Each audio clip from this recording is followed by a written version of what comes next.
श्री शिवाय नमस्तुभ्यम। हर हर महादेव। पढ़ने पदे मिश्रा जी के द्वारा बांटी जा रही श्री राम शिव महापुराण कथा का 7वां दिन था। आज 7वें दिन की अंतिम दिन की कथा में गुरुजी ने गाय के दूध के 4 नए उपाय बताए हैं, जिसमें चर्म रोग और सफेद दाग के विशेष उपाय हैं।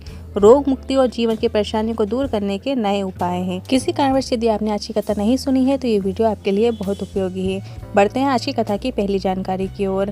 कंजरी हालोल में कथा करा रही बहनों का गुरुजी ने आभार व्यक्त किया और कहा कि यह आपके माता पिता धन्य हैं। आपके ससुराल पक्ष के, मायके पक्ष के माता पिता और उनके भी माता पिता को इसका पुण्य प्राप्त होगा। बढ़ते हैं आज की कथा की दूसरी जानकारी की ओर। जब हम किस्मत के साथ साथ मेहनत भी करते हैं तो शिव महापुराण की कथा कहती है कि ऐसा करने में परमात्मा भी आपको फल प्रदान करते हैं और वो आपके साथ होते हैं। बढ़ते हैं आज की कथा की तीसरी जानकारी की ओर। हमने इस व्यासपीठ से कभी नहीं कहा कि डॉक्टर के पास मत जाओ, बल्कि हम हमेशा कहते हैं डॉक्टर को दिखाओ, दवाई लाओ और उस दवाई को कुंदकेश्वर महादेव के नाम से लेकर खाना प्रारंभ करो। साथ में शिवलिंग पर जल चढ़ाओ। बढ़ते हैं आज की कथा की चौथी जानकारी की ओर। एक पत्र आया। हॉस्पिटल में एक 7 साल का बच्चा है जिसका लीवर खराब होने की वजह से उसके चेहरे और उसके हाथ पांव में सूजन रहती है। फिर गुरुजी के बताए अनुसार शिवलिंग पर जल चढ़ाकर उस जल का आचमन करना शुरू किया और अब लीवर काम करने लगा है और स्वास्थ्य में भी सुधार देखने को मिल रहा है। उसी का आभार व्यक्त करने आज कथा पंडाल में आए हैं। बढ़ते हैं आज की कथा की 5वीं जानकारी की ओर। आप हड्डी के डॉक्टर के पास जाकर देखो, सब आंख वाले मरीज मिलेंगे, क्योंकि बिना नेत्र वाला हाथ में डंडी के सहारे चलता है तो उसे कोई ठोकर नहीं लगती। उसी प्रकार आपको इस जीवन में श्री शिवाय नमस्तुभ्यम मन के साथ चलोगे तो आपको जीवन में सफलता मिलेगी। बढ़ते हैं आज की कथा की 6वीं जानकारी की ओर। श्री कृष्ण कुमार का कोरियर से एक पत्र आया। मेरे गुरु, उनके पेट में तकलीफ चालू हो गई थी और जब डॉक्टर को दिखाया तो उनके अंदर की आंतें सिकुड़ गई और पाचन क्रिया बंद हो गई। दूसरे डॉक्टर को दिखाया तो डॉक्टर ने 5 दिन से मोशन नहीं हुआ। एक और दिन नहीं हुआ तो जान में खतरा था। वहाँ काम करने वाली नर्स ने कथा और शिवलिंग पर चढ़े जल का महत्व बताते हुए जानकारी दी तो हमने तुरंत शिवालय में जाकर जल चढ़ाकर उस जल का आचमन कराया और 5 मिनट के अंदर महंत जी का पेट साफ हो गया और ब्लॉक नसें भी खुल गई हैं। उसी का आभार व्यक्त करने के लिए पत्र कोरियर से कर रहे हैं। बढ़ते हैं आज की कथा की 7वीं जानकारी। एक पत्र आया जिसमें लिखा था कि हम बार बार काम करते थे पर परास्त हो जाते थे। सब काम करके देख लिए पर कुछ सफल नहीं हो रहा है, पर आप कहते हैं कि कर्म करते रहो, तो हमने एक छोटी होटल खोली है। आप हमारे लिए महादेव से निवेदन करें। तो गुरुजी ने कहा है कि आप कर्म करते रहो और आपके कर्मों का फल आपको मिलेगा ही, यह निश्चित है। बढ़ते हैं आज की कथा की 8वीं जानकारी की ओर। अगर आप अपना पहला प्रयास महादेव का नाम लेकर करेंगे तो आपको कभी भी ऐसा नहीं कहना पड़ेगा कि मेरी आखिरी उम्मीद आप हो महादेव। बढ़ते हैं आज की कथा की 9वीं जानकारी की ओर। गाय के दूध में वो अमृत छुपा होता है जिसमें ना जाने कितने विष को समाप्त करने की क्षमता होती है। आज गुरुजी ने दूध से जुड़े कुछ उपाय बताए हैं जिसकी जानकारी आपको हम इस वीडियो के माध्यम से देंगे। बढ़ते हैं आज की कथा की 10वीं जानकारी की ओर। जिस नारी का गर्भ बार बार ठहरता है और 2-3 महीने बाद गिर जाता हो और ऐसा क्रम बार बार होता रहता है तो उसको देसी गाय के दूध से शिवलिंग पर अभिषेक करना है और उस दूध का पान कर लेना चाहिए। मतलब आपको देसी गाय का दूध लेना है, जर्सी गाय का दूध नहीं होना चाहिए, देसी गाय का ही दूध होना चाहिए। और उस दूध को आपको स्टील के कलश में लेना है, क्योंकि तांबे के कलश में दूध को नहीं लिया जाता है। तो आपको स्टील के कलश में उस दूध को लेना है और शिवलिंग पर आपको चढ़ा देना है। श्री शिवाय नमस्तुभ्यम मन का स्मरण करते हुए अर्पित कीजिए और जो जलाधारी से आ रहा दूध है उस दूध का आपको आचमन करना है। ऐसा क्रम आपको 15 से 20 दिन कर लेना है। जो नारी ऐसा करती है उसका गर्भ बार बार नहीं गिरता है। बढ़ते हैं आज की कथा की 11वीं जानकारी की ओर। जो देसी गाय का घी होता है थोड़ा सा आप ले लीजिए, या 1 चम्मच या 2 बूंद भी आप अपने जल कलश में मिला लीजिए। वो देसी गाय का घी 2 बूंद भी उस कलश के जल को वो अमृत कर देता है।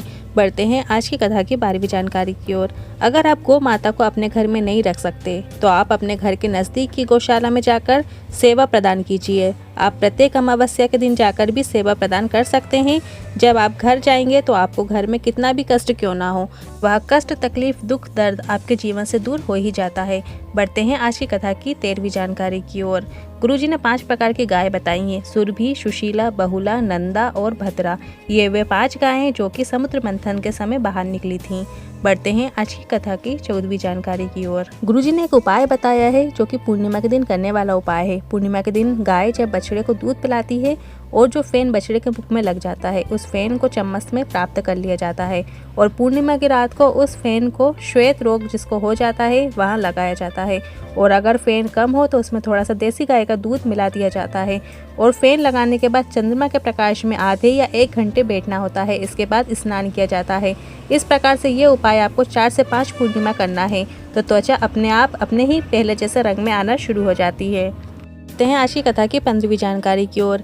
एक बात माता पिता को भी ज्ञात होना चाहिए कि 3 के भाग्य का धन माता पिता को प्राप्त होता है। पहला, गौ माता के भाग्य का धन माता पिता को प्राप्त होता है। यदि आपने गाय को एक रोटी भी दी है तो उसके भाग्य का फल आपको मिलता है।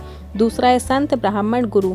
यदि आपने एक गिलास जल भी दिया है, थोड़ा सा दान भी दिया है तो उनके भाग्य का फल आपको मिलता है। और तीसरा है बहन बेटी के भाग्य का फल आपको मिलता है।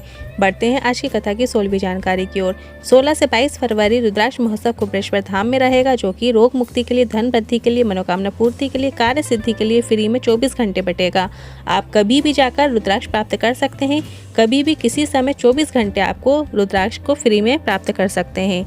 बढ़ते हैं आज की कथा की 17वीं जानकारी की ओर। आप पूंजी लेकर ऊपर नहीं जा सकते, आप पुण्य लेकर ऊपर जाते हैं। तो आपको एक काम करना है कि आपको अपनी ही पूंजी को पुण्य बनाना शुरू करना है।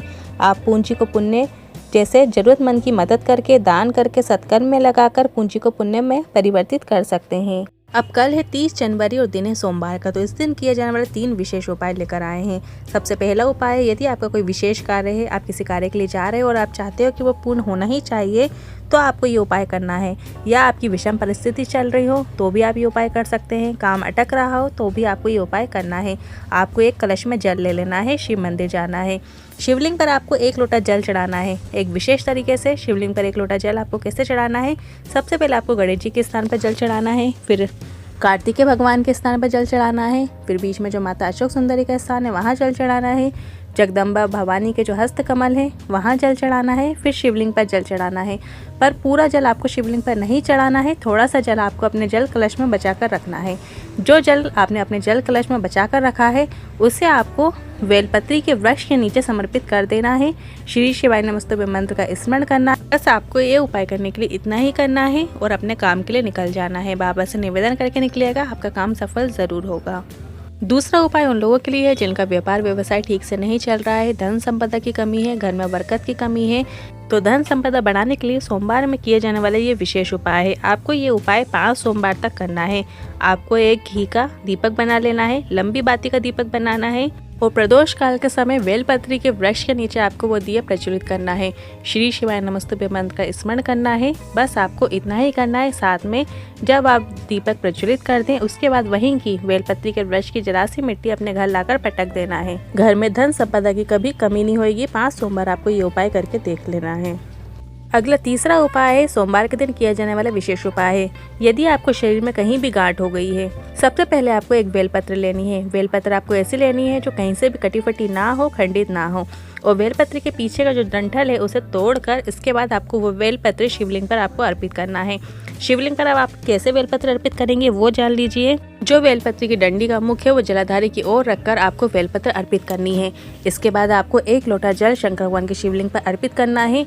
जब जलाधारी से जो जल आएगा उसे आपको अपनी हथेली में श्री शिवाय नमस्तुभ्यं मंत्र या पंचाक्षर मंत्र नमः शिवाय कहकर झेल लेना है।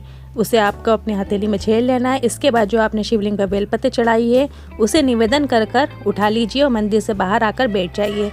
इसके बाद आपको शंकर जी के जो गण होते हैं मणिभद्र, उनका नाम लेकर उस जल और बेलपत्र का आचमन करना है।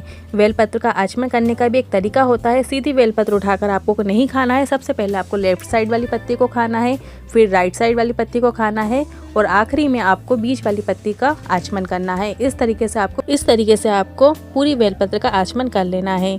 गांठ गलने लगेगी। हफ्ते में 2 बार आपको ये उपाय करना है। एक और विशेष बात गुरुजी ने बताई थी, अपनी पिछली कथा में ये बात बताई थी।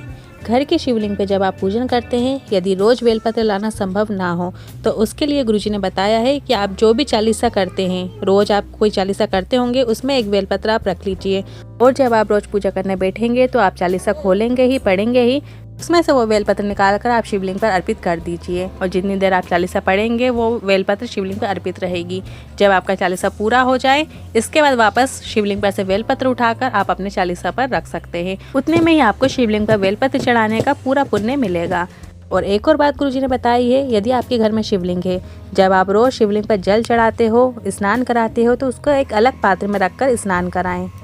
शिवलिंग पर चढ़ाए गए जल को पूरा घर में सिंचन करो। गुरुजी ने बताया यदि घर में बच्चे जिद्दी हैं, कहना नहीं मानते हैं, तो उस जल का आचमन उन्हें भी कराएं और वह जल तुलसी जी को छोड़कर अन्य किसी पौधे में, वृक्ष में डाल सकते हैं।